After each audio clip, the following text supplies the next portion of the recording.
उनमें एक मत नहीं होगा, उसमें आप झूले रहिए, उसमें बहते रहिए, लेकिन ये गणित जो है उसमें कोई डिस्कशन नहीं है। गणित जो है वो क्वांटिटी से होगी, बिना क्वांटिटी के मापन संभव नहीं है। और दूसरी बात, रुपये का संचालन बीच से होगा, एक्ट से होगा। ये एक्ट आपके सामने है और ये पार्लियामेंट द्वारा पास है।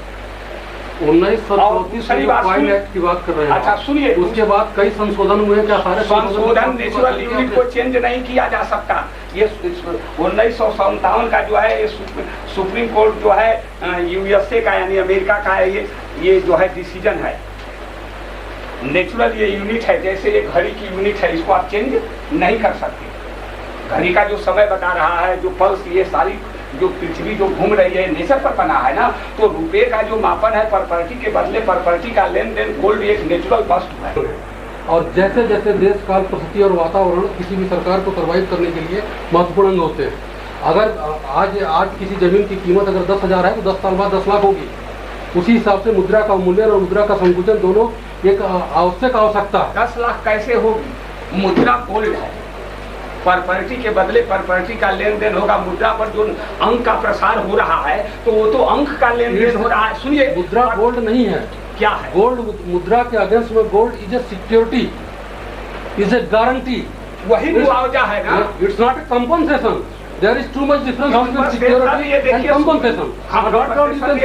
ये डिसाइड किया है सुप्रीम कोर्ट ने। सुप्रीम कोर्ट ने कहा कि इट्स ए प्रॉपर्टी। ठीक है, तो मुद्रा प्रॉपर्टी है, पर किस वैल्यू में ये का डिसाइड किया उसने? किया है। किस वैल्यू में डिसाइड किया?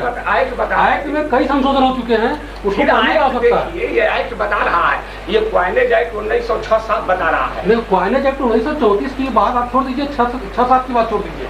आज आप 2008 में खड़े हैं, आज की बात अपन करें तो ज्यादा सारभूत होगी हो। तो इसका मतलब ये एक्ट खत्म कर दिया जाए, इसका माने नहीं है। नहीं, संशोधन में मूलभूत, इस एक्ट में मूलभूत संशोधन हुए। कोई संशोधन किया जा सकता है। चालक और नियंत्रक आज भी है।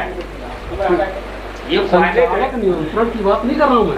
बात जिस मुद्रे की आप बात कर रहे हैं कि मुद्रे के साथ फ्रॉड हो रहा है, सारे जज बेवकूफ हैं, सारे जज जो बेईमान हैं। जज मानक नहीं है। पहले बात सुन लीजिए ना, हम मानक है ना आप मानक हैं। स्टैंडर्ड ये बना करके रखा हुआ है। किसने बनाया उसको? इसको ये स्टैंडर्ड हमने आपने बनाया। सुनिए, हमने आपने बनाया है। कब का बनाया है ये देखिए, क्वाइनेज का इतिहास पर ये रखा हुआ है, आपके सामने है भाई। 1934 को लेकर के अगर 1934 की बात, हम आज 2008 में जी रहे हैं, 1900 तो लॉजिक की बात ही नहीं है। 1934 में तो रिजर्व बैंक ऑफ इंडिया की स्थापना हुई है।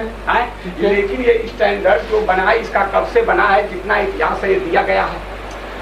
इसके सारे स्टैंडर्ड मोहर चली आ रही है। शास्त्र के सारे स्टैंडर्ड समय और परिस्थिति के हिसाब से बदलते रहते हैं। सुनिए, और साथ के विनिमय एक्सचेंज पर आइए। एक्सचेंज जो है प्रॉपर्टी के बदले में प्रॉपर्टी का ही लेन देन होगा। अगर प्रॉपर्टी आप हमसे ले रहे हैं और उसके बदले में अगर प्रॉपर्टी नहीं है तो विनिमय नहीं है, धोखा है। यादव जी, समय समय पर जो एक्ट में जो आपकी बात का जवाब मैं दे रहा हूँ, एक बात आपका हो जाने दीजिए। ये देखिए 3572 और 2180 रुपया जो 10 ग्राम पर है, इनका न्यूमेरिकल वैल्यू ये 1991 का है। इसके बाद कुछ संशोधन नहीं है। हमारे समझ से एक्ट में जहाँ तक कम से कम 17 संशोधन है। उन संशोधनों के डिटेल में नहीं तो आप दिखाइए। दिखा दूंगा।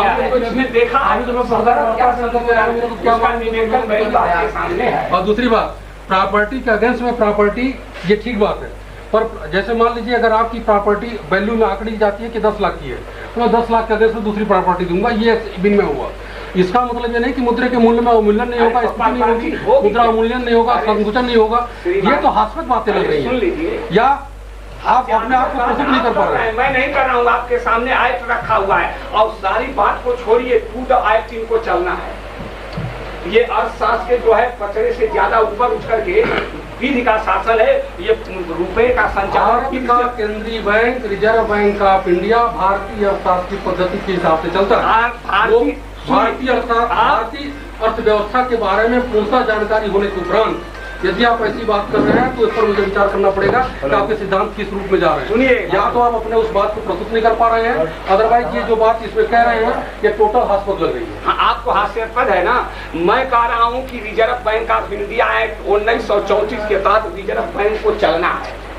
इसके दायरे से वो बाहर नहीं जा सकता। इस मुआयने सुनिए, मुआयने एक्ट 1934 जो बन करके आ गया है, इसके तहत चलना है। और शास्त्र जो है विवादास्पद पहेली और शास्त्रियों का जो हर विषय पर बना हुआ है, उसके तहत विवादास्पद रिजर्व बैंक ऑफ इंडिया नहीं है। और शास्त्र जो है एक विषय पर सुनिए, एक विषय पर एक बिंदु पर तरह तरह के जो है और शास्त्री अपना विचार दे रहे हैं। इस वहां में ये चीज बनी है, इस विधि पर, इस कानून पर उनको चलना है। ये एक्ट रखे हुए हैं, इससे वो बाहर नहीं जा सकते हैं। भारत में कानून का राज है, विधि का शासन है और शास्त्र का शासन नहीं है। दुनिया भर के और शास्त्रियों के शासन से रुपये का संचालन नहीं होगा। संचालन रुपये का जो है ये एक्ट बना है, इसके तहत होगा।